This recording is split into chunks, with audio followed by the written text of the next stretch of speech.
नगर परिषद निवडणुकीत महायुतीला मिळालेल्या दणदणीत विजयानंतर पालकमंत्री संजय शिरसाट यांनी पत्रकार परिषद घेत माध्यमांशी संवाद साधला। या विजयानंतर त्यांनी मतदारांचे आभार मानत हा जनतेच्या विश्वासाचा कौल असल्याचं स्पष्ट केलंय।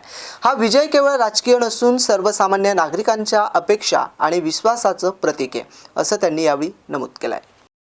आपण पाहिलं असेल, महायुतीला भरघोस यश असं प्राप्त झालेलं आहे। पहिल्यांदा कार्यकर्त्याच्या निवडणुकीसाठी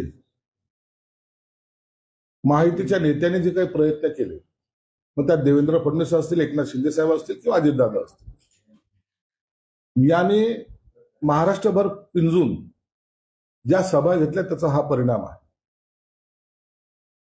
आमच्याबद्दल बोलायचं झालंच तर एकनाथ शिंदे साहेबांनी जवळपास 55 सभा, रेकॉर्ड ब्रेक सभा या महाराष्ट्रात मध्ये घेतल्या।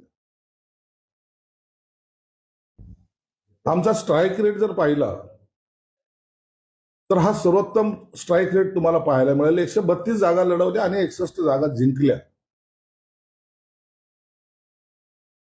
आणि त्यामुळं भाजपने निश्चितच जास्त जागा लढवल्या, जास्त त्यांचे नगराध्यक्ष आले,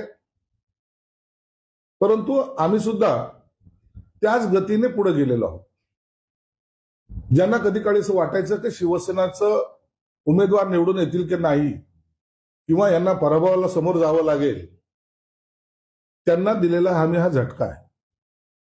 म्हणून काल शिंदे साहेबांचं सर्वच लोकांनी अभिनंदन तर केलंच, परंतु शिंदे साहेबांनी सुद्धा सांगितलं की आम्ही चांद्यापासून बांद्यापर्यंत आमची शिवसेना पोहोचू शकलो, हा त्यांना अभिमान त्यांनी व्यक्त सुद्धा केला। म्हणून मतदारांनी दिलेल्या कौलाचं आम्ही स्वागत करतो, त्यांचा आभार मानतो। कार्यकर्त्याला किंवा सर्वसामान्य जनतेला काम करणाऱ्या माणसाची निवड करणं यामुळे सोपं झालं। निश्चितच हा महायुतीचा विजय हा येणाऱ्या महानगरपालिका निवडणुका असतील, जिल्हा परिषदच्या निवडणुका असतील, यावर परिणाम करून जाणार आहे। उद्धव ठाकरेंचा पक्ष पूर्णतः सावरला। मराठवाड्यात फक्त एक जागा आली आहे, ती सुरंबीची।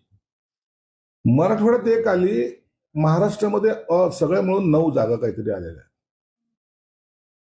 घरात बसून पक्ष चालवता येत नाही, आणि त्याही जागा ज्या आलेल्या आहेत त्या जागा तेथील कार्यकर्त्याच्या स्वतःच्या ताकदीवर आलेल्या आहेत।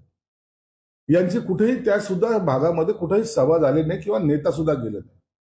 यांच्या नेत्याला एक सवय पडलेली, प्रेस घेतली, काहीतरी स्टेटमेंट दिलं, त्यांना वाटतं सर्व आलबेल आहे, आणि आजही त्यांच्या त्या स्टेटमेंटमुळं त्यांना समाधान वाटतं।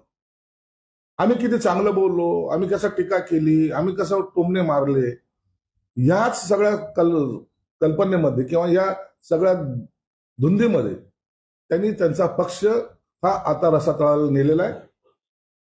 जे निवडून आलेले आहेत 8-9, ते सुद्धा त्यांचे जर त्यांना विचारलं तर ते म्हणतात की आम्हाला याच्याबरोबर राहायचं नाहीये। ही दुर्दैवी परिस्थिती यांच्या फक्त तोंडामुळं, यांच्या नाकर्तेपणामुळं आणि घरात बसून केलेल्या राजकारणामुळे झालेली आहे।